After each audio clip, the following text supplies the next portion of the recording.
आदमी भी बोल देगा, मैंने एक आदमी भी अगर बोल देगा कि वो परेशान नहीं है, मैं भी चल जाऊंगा। उनको पहले तैयार करना चाहिए ना, पहले तैयार करना चाहिए ना। वो तो रजिस्ट्रेशन करवाया है ना। चारधाम यात्रा, जिसे सूबे की आर्थिकी का सबसे महत्वपूर्ण साधन माना जाता है, वहां से कई डराने वाली तस्वीरें चारधाम यात्रा शुरू होते ही देखने को मिली।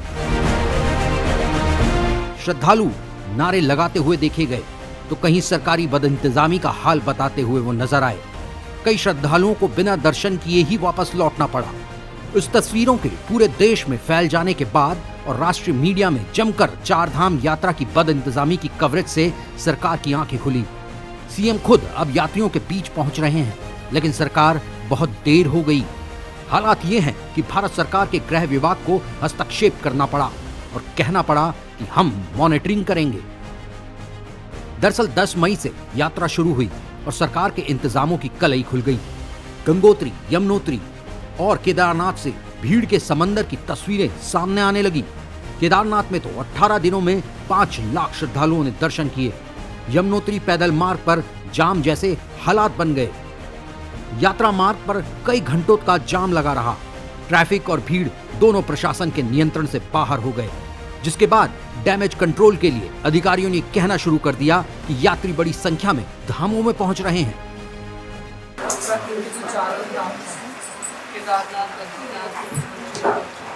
और इसमें हर संख्या में श्रद्धालु आ रहे हैं सभी प्रदेशों से। लेकिन क्या इस संख्या का अंदाजा सरकार को और उसके अधिकारियों को नहीं था? यात्रा सीजन की शुरुआत से पहले ही खुद सीएम ये कह रहे थे कि इस बार यात्रियों की संख्या के सारे रिकॉर्ड टूटने वाले हैं। खुद 13 मई के दिन ऐसा ही एक ट्वीट उन्होंने किया। उसमें उन्होंने कहा, चारधाम यात्रा 2024 नए कीर्तिमान स्थापित करने के लिए तैयार है। देश विदेश से बड़ी संख्या में श्रद्धालु उत्तराखंड पहुंच रहे हैं। हमारी सरकार सुगम और सुरक्षित चारधाम यात्रा हेतु धरातल पर क्रियाशील है। तो अब सवाल उठता है कि आखिर क्यों रिकॉर्ड तोड़ यात्रियों के मैनेजमेंट के लिए इंतजाम नहीं किए गए? पिछले साल यानी 2023 में 50 लाख से ज्यादा श्रद्धालु यात्रा में आए थे। यह उत्तराखंड की कुल आबादी का लगभग आधा है। और इस बार तो इससे भी कहीं ज्यादा यात्रियों के चारधाम पहुंचने की उम्मीद खुद सरकार ने की थी। सरकार की तरफ से कहा गया कि यात्रा में आने के लिए ऑनलाइन रजिस्ट्रेशन करना जरूरी होगा। 15 अप्रैल को रजिस्ट्रेशन खोला गया और 13 मई आते आते लगभग 25 लाख से ज्यादा लोगों ने रजिस्ट्रेशन करवा लिया। वहीं 8 मई से ऑफलाइन रजिस्ट्रेशन भी सरकार की तरफ से शुरू कर दिए गए और 14 मई तक 1,40,000 लोगों ने रजिस्ट्रेशन करवाया। ये जानकारी खुद गढ़वाल कमिश्नर विनय शंकर पांडे ने दी। यात्रा को लेकर बैठकों का दौर फरवरी महीने से शुरू हो गया था। ऐसी ही एक बैठक में मुख्य सचिव राधा रतूड़ी ने निर्देश दिए थे कि मार्ग में इंफ्रास्ट्रक्चर 2 महीनों में तैयार कर लिया जाए। लेकिन 10 मई तक गंगोत्री धाम के यात्रा मार्ग पर ऐसी कई जगह काम अभी भी चल रहा था जहां सड़कें बेहद संकरी थी। ऐसी ही एक बैठक मुख्यमंत्री पुष्कर सिंह धामी ने 7 मार्च को ली, जिसमें चारधाम की तैयारियों और मॉनिटरिंग को लेकर एक कमेटी गठित की जानी थी। लेकिन कमेटी बनने के आदेश हुए 24 मई को। चारधाम यात्रा से जुड़ी एक बैठक में सीएम ने इसके आदेश दिए और एसीएस आनंद वर्धन की अध्यक्षता में ये कमेटी बनाई गई।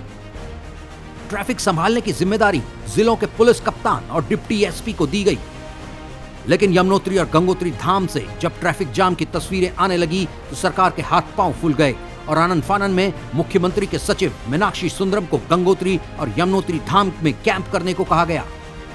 दरअसल चारधाम यात्रा में हर साल लाखों श्रद्धालु आते हैं और इसमें गढ़वाल के सभी 7 जिले सम्मिलित होते हैं। 1000 किलोमीटर से ज्यादा की ये यात्रा है। ऐसे में सिर्फ जिलाधिकारियों के भरोसे पूरी यात्रा नहीं छोड़ी जा सकती, खासतौर पर तब जब सवाल प्रदेश की साख का हो।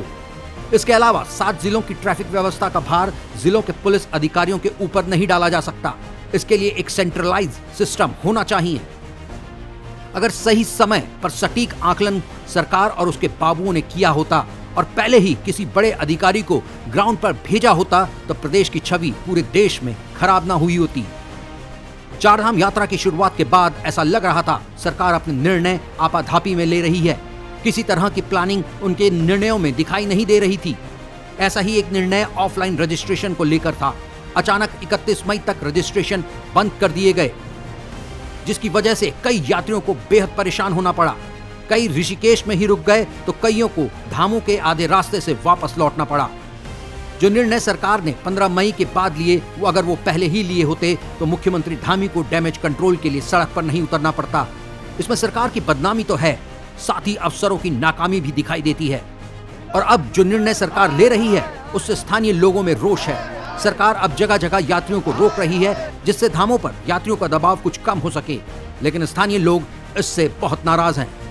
मेरा शासन प्रशासन से और माननीय मुख्यमंत्री जी से ये निवेदन है कि आप ये जो देश विदेश से अथाह श्रद्धा लेकर जो ये श्रद्धालु आ रहे हैं, ये 4 धाम यात्रा करने आ रहे हैं, इनको यात्रा करने दीजिए, इनको यातनाएं मत दीजिए, इनको सजाएं मत दीजिए। ये यात्रा करने आ रहे हैं, ये सजा काटने आ रहे हैं। एक एक जगह जो है 14 घंटा, 15 घंटा, 16 घंटा जो है गाड़ियों में बैठ के कितना रुकेंगे। आखिरी समय पे बिना आकलन किए निर्णय लेने का असर साफ तौर पर श्रद्धालुओं की परेशानी के रूप में दिखा। तो अब स्थानीय लोगों में भी इन फैसलों को लेकर रोष है।